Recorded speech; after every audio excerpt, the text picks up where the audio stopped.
Hello folks, I'm John Myrie and welcome to the Wisconsin Northland Outdoors. On this week's show we have reports and tips for you from Ken Milender down at Hayward Bait and Bottle. And then we talk with fishing guides Kyle Sorenson and also with fishing guide Chuck Roehl. Lots to cover on this week's show, all coming up right after these messages.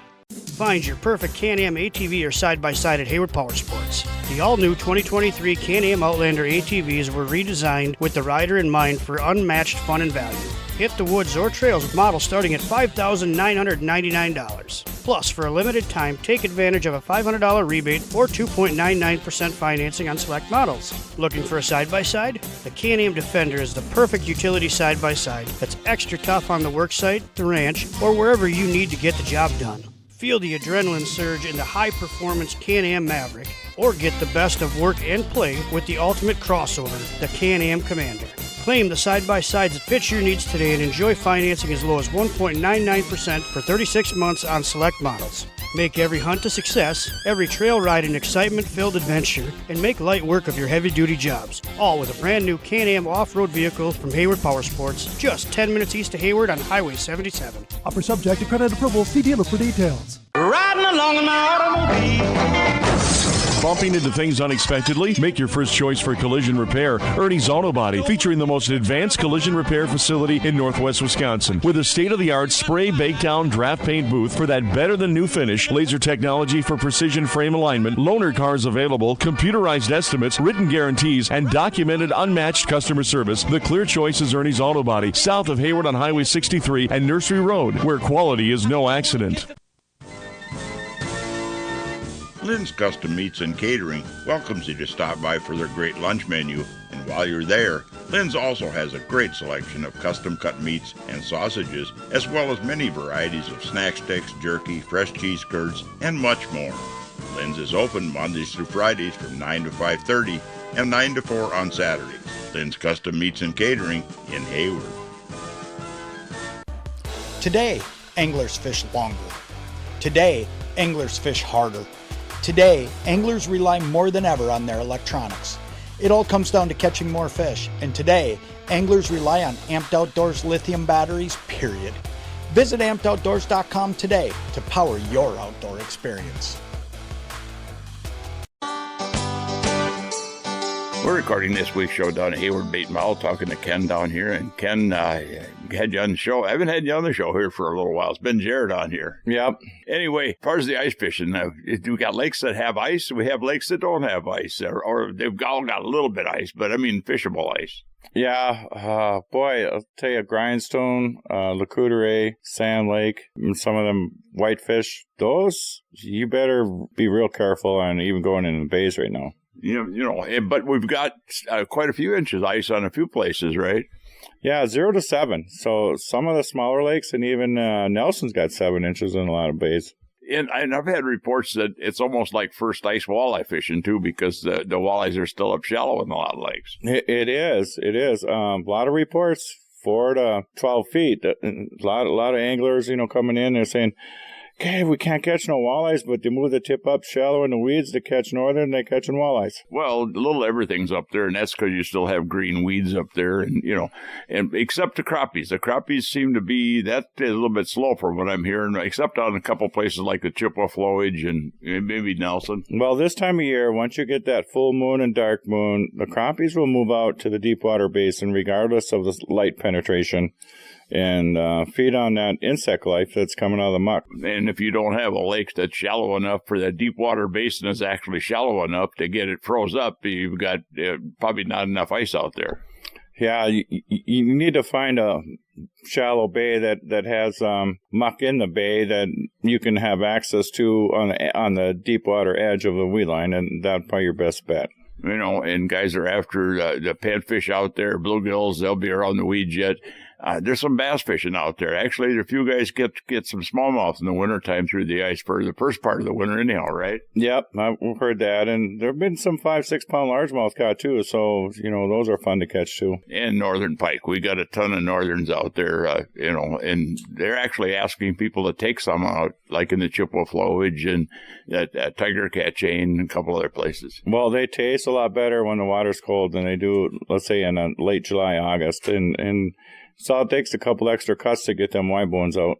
Talk about a couple other things here. I mean, as far as the ice fishing goes, we're going to have more ice. We're getting cold weather moving in here, and we always do by mid-January. Anyhow, they're going to start developing more ice. The ice fishing conditions will actually get a lot better out there, I think. I think 10 days from now, you're going to see a lot of snowmobiles if we have the snow getting out on the ice, but a lot of four-wheelers will be able to get out.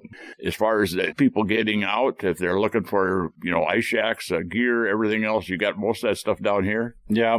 Yeah, we actually have quite a few hubs and some sleds a guy could pull out and even put behind a four-wheeler or sled. You don't have to have a machine to get out there, because there's a lot of places here in the Hayward area that you can access some pretty good fishing water just walking out without a big distance. Yeah, there's a lot of smaller lakes, and even some of the bigger lakes, once they get firmed up out in the middle, then you can access some of the bays too. And Ken, I know you guys are actually, after we got past the first of the year here, you're starting to gear up for the open water stuff already. I mean, you've seen all the product. You're getting some of the product in already. So people want to not only ice fishing equipment and shacks and augers and stuff, but if they can take a look at some of the new lures, a big display of Rapala stuff here this year. Yeah, so since COVID, it's like first come, first serve. So we tried this year to have everything shipped as early as we could so that we could have the product for the anglers, especially on the new stuff that came out, because last year we couldn't even get some of the stuff. So this year we're a little more aggressive on buying, so we're getting as much product as we can fit in the store on our spring set. So if you're looking out front, you see some marketing, and we'll have that product here. Yeah, I know I've already picked up a couple things myself that I was looking for. I know one of them, Berkeley, has that big swim shad that you could only buy in Europe. You got it here. Yep, and then we bought the full line of Stunnas in too this year. Lots of interesting stuff here, Ken. I want to thank you for coming on here. And if somebody wants fishing information on the Hayward area here, you can just stop by the store. You guys will point them in the right direction. We'll do the best we can. They're always wish you knew lake and some secrets, but we try to communicate with the customers, and the ones that share, we'll share you conditions and stuff, but not necessarily their exact spot. Well, yeah, that's a trade secret for all the guides too, is that it's a wish you knew lake. Yeah, I've told that to a few customers, and it brings a smile to their face. Yeah, well, thanks, Ken, for taking the time here with our listeners. All right, well, thanks for stopping in, John. Well, folks, we need to take a break right now and hear from some of the fine sponsors that make this show possible every week. When we come back, we'll be talking to Hayward Area Fishing Guide Kyle Sorenson about winter projects and a lot more. So stay tuned. We'll be back right after these messages.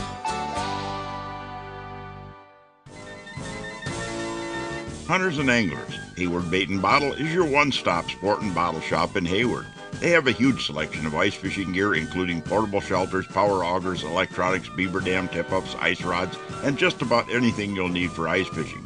They also have archery supplies, bows, crossbows, muzzle loaders, ammo, and much more to help you enjoy the outdoors. While you're there, check out the bottle shop for a full selection of beer, wine, and liquor, too. Hayward Bait and Bottle is your one-stop sport and bottle shop. The Hayward Lakes Visitors and Convention Bureau in Sawyer County, Wisconsin welcomes you to our Northwoods hometown. No matter the season, no matter the activity, you'll always be surrounded by our great outdoors. What more could you ask for in a vacation destination? Woods, waters, world-class events. Contact us for information on lodging, dining, attractions, events, trail conditions, and more. Order your free vacation guide and start planning your getaway today. Visit us at haywardlakes.com or call 1-800-724-2992. Get the deal of a lifetime on a new Lund from Hayward Power Sports. Truth is, our 2023s arrived late and we missed out on early season sales. So we have a huge inventory of them, but desperately need to make room for the 2024s. It's the perfect storm for incredible deals. From the entry-level Lund Adventure to the awesome Lund Impact XS and everything in between. They're all rigged with Mercury outboards and offered at blowout prices. Get your new Lund at Hayward Power Sports, just 10 minutes east of Hayward on Highway 77. Welcome back to another segment of this week's Wisconsin Northland Outdoors, and this part of the show is brought to you by the Hayward Lakes Visitor and Convention Bureau. For more information on lodging and vacationing here in the Hayward Lakes area, check out their website at haywardlakes.com. Well, folks, I had the chance the other night to talk on the phone to Hayward Area Fishing Guide Kyle Sorenson. We talked about some winter projects, getting ready for open water, and even some early open water fishing opportunities. Kyle, good to have you on here. We're getting in the middle of the winter here, and not much of a winter this year. Not a lot of ice out there, but to start thinking about next open water already. I think basically, if we can't get out and snowmobiling and we can't get out on some of the lakes ice fishing, start thinking about getting the boat ready for open water again. Yeah, hey, thanks for having me on, John. And that's exactly what I'm doing. I'm not a huge ice fisherman, so this time of the year is where I kind of recover all my stuff I've broken over the year and start stocking stuff up and organizing for the coming season. I do a lot of pouring jigs and making my own tackle and just trying to be as ready as possible when the lakes do thaw out. Making your own jigs is not that hard a deal either, is it? No, it's real simple, actually. I basically I started getting some jig molds and a little melting pot and basically just started watching YouTube videos. It's real simple. I use a lot of do-it-mold stuff, and they pretty much have everything on their site to make all kinds of stuff. I got a whole raft of that too, because I actually made a lot of jigs and stuff to sell years ago. And, you can do so many things with it, as far as your paint jobs and everything else. But I know you did a lot tying hair jigs, which seem to be coming back really strong. And a lot of people are starting to use them again. Yeah, they're definitely trending. And, they've always worked great for smallmouth and crappies and a number of things. But they are definitely getting to be more trendy, especially in cold water when you need a real finessey presentation that you can move real slow. Bucktail hair jigs or marabou hair jigs just have that nice natural movement, and they can be deadly. It's not an everyday thing, but when they're on, they're a force to be reckoned with. Well, it's kind of like the flies, with the fly fishing. The flies have got that real subtle movement to them, that fibers and stuff in the fly. And you get the same thing with the hair jig. Absolutely. And for me, it's an awesome feeling, tying the jig, pouring the lead-headed jig, tying the jig up, painting it, the whole process, and then catching fish on it. I just love that. And I'm going to be doing the same thing this winter. I do every winter. Got all the fishing gear to go through, especially if you're a fishing guide. You got, lots of more gear than most people have. You got to go through that, make sure you got everything ready to go. And this is not something that happens over a week period of time, And the other thing, we're looking at is getting the boats ready. I mean, if you got a nice warm place to work on your boat, there's a lot of things. Like my boat, I'm going to be rigging up everything this year with all Amped Outdoors lithium battery power, and that's going to take a bunch of rewiring and doing stuff. Yeah, that's it's definitely something it's good to tackle in the winter when there's nothing else to do. And like you said, those lithium batteries, that's going to be a heck of an upgrade, with the weight reduction and just being able to fish longer, right? Well, and I did actually go to lithium this last year, and just to power, I was actually powering a Helix 12 and a Garmin 106 10-inch Garmin and the LiveScope system off a 60 amp hour Amped Outdoors battery, and that thing would run all day long and still have you reading like 13.1 volts on it. It's max power, where my just a Helix 8 pulling power off a 100 amp hour battery in the back of the boat, it was down to 10.8 volts in 4 or 5 hours. So it's a big difference in how they perform, especially if you got a good quality battery. And I know the Amped Outdoors really makes it really good stuff. Yeah, absolutely. I've heard great things about them. I have yet to make the leap into lithium, but I'm definitely getting close to it. You bet. Because I've noticed as you get more graphs running, LiveScope or Mega Live or whatever you're using, those modules use a lot of voltage, and it's definitely trending that way. It's just a better setup, but you got that to go on the boat, you got that to go through, and if you haven't went through your wheel bearings, if you got it out in the wintertime, you can go through that stuff. There's just so many things that we can spend time on in the evenings or after work, or if you're working full-time or whatever, and go out in the shop out there. If you've got a nice garage you can work in, and you can build tackle, you can work on the boat, there's a million things you can do to just try to get stuff ready for open water, which really is not all that far off, especially if you want to hook up to the boat and trailer a little ways. Yeah, it's whether you're fishing the Mississippi River or, the Fox River down in De Pere. Typically in March, there's some pretty good open water opportunities, so it's not far away. But one thing that I spend a lot of time doing is just getting new line on all my setups. Between trolling, whether it's walleye trolling, salmon trolling, all the jigging rods, stuff like that. I got a bunch of rods, and it takes a long time to get all those, relined and new fluorocarbon leaders, and especially with musky fishing, that's just such a crucial thing. You don't want to have a line failure when you hook that fish you've been after. You bet, and that's a thing that we can avoid a lot nowadays with some of the super braid lines we've got, where we don't have the line failure like we used to have, but you still have to, if you got fluorocarbon leaders tied onto your walleye rods, make sure that you replace that leader, because that can get nicked up, and you're not between your braided line and the fluorocarbon, that can get wore down too. So there's just a lot of things, and it's not just one line anymore. I mean, some guys fish strictly one type of line, but different lines have different applications. Yeah, absolutely. I got a couple staples that I'm sticking to, but pretty much all mono on my trolling setups, all fluorocarbon. Well, not all fluorocarbon, some braid and some fluorocarbon on my jerkbait rods, and whether it's snap jigging or whatever, getting all that done in the winter is just such a huge time saver. You bet. Well, and you take time to think about different lines. Like I mentioned, different lines. I mean, fluorocarbon, for one, that sinks compared to monofilament. So there's a difference there, but it depends on the presentation that you're going to be using. But I personally tie on a fluorocarbon leader on majority of the spinning rods I've got, and then I'll run braided line on them. It's just simply for the wear factor on it. Yeah, absolutely. And just the sense of feeling you get through these super braids is so good. Let's talk a little bit about some of the winter open water fishing a person can get into if they just can't stand to sit in the shop all the time and they want to drive a little ways.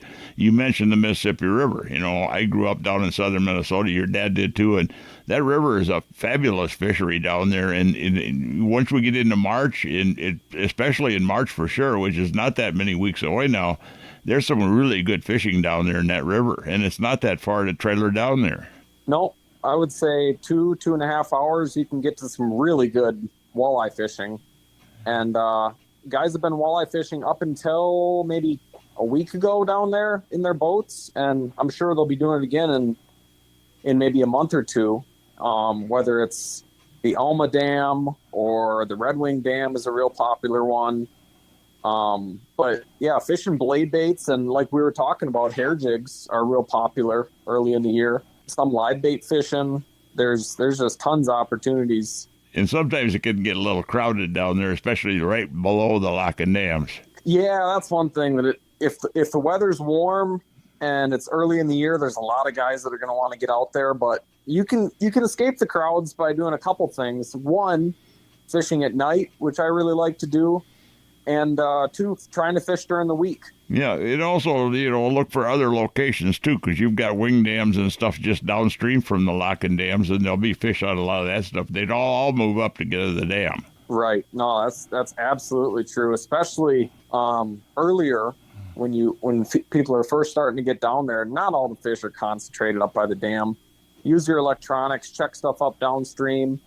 I like to fish the shorelines, really. Anytime there's a little point coming off or any kind of obstruction that creates an eddy, usually is holding some walleyes, whether it's a wing dam or a sunken tree or what have you. But a lot of it you can see with your eyes, and some of it you'll have to use your electronics for. But a lot of good opportunities there.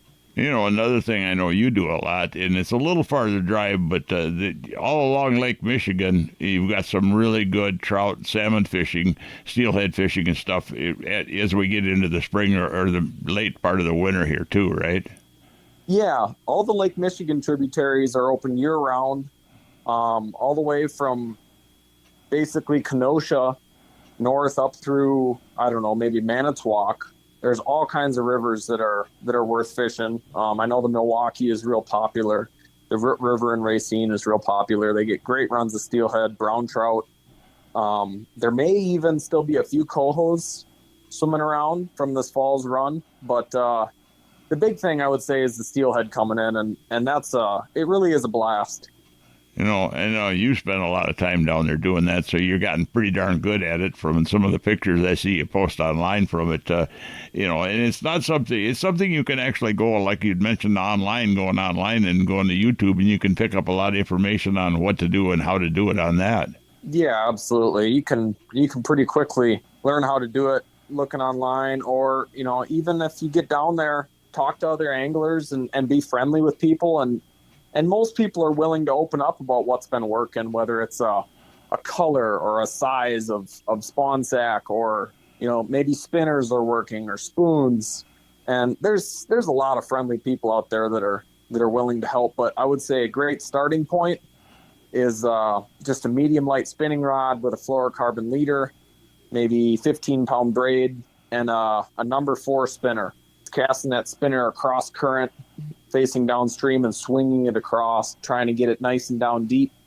You're definitely going to catch steelhead and brown trout doing that. Not all about fly fishing for them then either. Trout and salmon, I used to catch a lot of them down in southern Minnesota just on the spinning rods. Yeah, you know, fly fishing's fun, and it's definitely a worthwhile technique, but you don't need anything different than your normal walleye jigging rod and, you know, a handful of number 4 Vibrex spinners. You know, you don't have to get fancy with it right away. Well, Kyle, a lot of good information there. You want to give out some guide information? Somebody's looking for a guide, booking for a guide for next year or open water? Yeah, absolutely. I got a ton of availability in the month of June. I know I've still got some time in May. If you want to get a hold of me, my website is SorensenOutdoors.com. Otherwise, you can reach out on Facebook or Instagram or whatever at Kyle Sorenson or Sorenson Fishing. Well, Kyle, I appreciate you coming on here, and thank you for taking the time with the people out here that listen to the show and the podcast. Thanks a bunch, John. Well, folks, we need to take yet another break and hear from even more of the fine sponsors that bring the show to you every week. When we come back, we'll be talking ice fishing with Hayward Area Fishing Guide Chuck Roehl. So stay tuned. We'll be back right after these messages. Hey folks, come on over to Hayward Ace Hardware and check out the area's largest selection of firearms, ammo, and accessories. We carry top brands like Browning and Sig Sauer, and we have a great selection of the newest and hard-to-find models. We've got a large selection of ammo with more coming in daily. If you need a scope, we carry great brands like Leupold, Hawk, and EOTech, and we'll even mount it and bore-sight it for you too. We even sell suppressors and silencers. And don't forget to check out our Guns of the Week. Huge discounts on a variety of pistols, rifles, and shotguns that change every week. So stop on in to Hayward Ace Hardware, your firearms superstore. Hayward Ace Hardware, Highway 63 North in Hayward, or give us a call at 715-634-8700. Hayward Animal Hospital is a full-service medical and surgical hospital featuring on-site laboratory, digital and dental x-ray, in-house pharmacy, and online store. Dr. Ostrander has 40 years of experience dealing with illnesses, injuries, surgery, and dentistry. Hayward Animal Hospital offers urgent care appointments and emergency surgery daily. Please call early in the day for these appointments. They open at 8 a.m. Hayward Animal Hospital is located 1 mile east of Hayward on Highway B. Call 715-634-8971. If you'd like to have your time fishing be more enjoyable and productive, hiring a fishing guide can be a good investment. Whether it's learning more about fish patterns throughout the year, learning how to use your depth finder to find the best spots and fish, learn how to use that GPS to get the most out of it, or learn better boat control. A day on the water with a guide can really help you to be a better angler, as well as make a day on the lake very enjoyable. To book a guide trip this year or get more information, you can find us on the internet at www.wiscnorthlandoutdoors.com, and then just click on Area Guides. Welcome back to the last segment of this week's Wisconsin Northland Outdoors. And folks, the other night I had a chance to talk to Hayward Area Fishing Guide Chuck Roehl about ice fishing and ice conditions out there and a lot more. Chuck, good to have you on the show here. I haven't had you on for a little while. Hey, John. Good to be back. This has been a weird winter so far. It's probably the most mildest winter I've ever seen since I've been up here in 40-some years, at least with the amount of ice on the lakes. We don't have a lot of ice out there, but we're just now, as we're recording this, starting to get enough ice. Guys are getting out on some of the lakes. Yeah. I was just taking a look around today, actually, and just doing some scouting, and now there's some snow on the ice where you can see tracks and stuff, and I have not seen a lot of ATV traffic, but I did see a couple ATVs going out. Well, I've had reports that it's almost like first ice conditions out there. They're still getting walleyes after the first year, which it usually slowed down by then. They were getting walleyes out here as we went into January on the lakes they could get out on. Yeah, I totally believe that. I mean, why would the fish know that? As long as the ice is thin, and there should be still an early ice sort of bite in a way. And panfish action should be really good. I think we're going to see the best ice fishing this year are going to be from the middle of January on, and who knows how late the ice is going to run this year. Yeah, well, it's going to be thin ice all year long, but it's still early, and we're going to have a good cold snap coming up this next week. I figure we're going to have somewhere probably 2 to 4 more inches added on by the end of next week, just because it's going to be in some single digits and a little bit below zero even, so to get that ice going. Well, January and getting into February is always pretty good pan fishing too, though, isn't it? Oh, yeah. Yep. Actually, I don't mind, as long as you're just kind of do your homework and get the patterns down. I don't mind even the end of February for anything, even walleyes, I find that time of year. And for the guys that are out there ice fishing and they want some fish to eat, let's kind of talk about northern pike. We've got northern pike in just about every lake up here now. And in fact, on some lakes, DNRs and the lake associations are wanting people to take their pike rather than throw them all back if they catch them. And they're really good eating fish. I mean, and they're a lot more plentiful than just focusing on walleyes, for instance. Oh, definitely. Yeah. I won't even think about taking a guide trip for just walleyes without mixing in northern somehow, because that way you can have action all day long and through the daytime hours, and then maybe pick up a walleye while you're doing that until evening comes, because walleyes generally are, the good bite is half hour before before evening or after daybreak. You see any difference in the pike location in the winter as the winter goes on? I just look for the best weeds I can find, and the healthiest, most live weeds seem to attract them. And I actually will go shallower than most people and try that. So if I'm working 6-8 foot of water, I have no problem putting a tip up into 2 to 3 foot of water just to see. And a lot of times it surprises me. I think they could be in the whole water column. Actually, the water's the same temperature. I'm wondering if the bigger ones, a lot of times I seem to have the bigger ones out off that deeper edge, that deeper weed line out there than they do this. But there's a piker everywhere out there. They're in the shallows and the deep. I think completely. Yeah, you can't go wrong. And I think the biggest mistake people make is they set their tip-ups too low a lot of times. You're better off to set them even right under the ice sometimes. Yeah, if you're aiming for just northerns, that's definitely not a bad idea. I seem to go about 1 foot to 2 foot off the bottom just because bass and walleyes also are still, catchable. And usually it takes a little bit closer to the bottom for those two fish to catch. But northerns, yes, you can go definitely just right underneath the ice, and especially in deep water, you can even do that. Hey, Chuck, we're going to be looking at open water here come spring, and I know you're guiding out there. Anybody wants information on your guide service, how do they get a hold of you? It's just Chuck Roehl's Guide Service. Phone number 715-699-2045.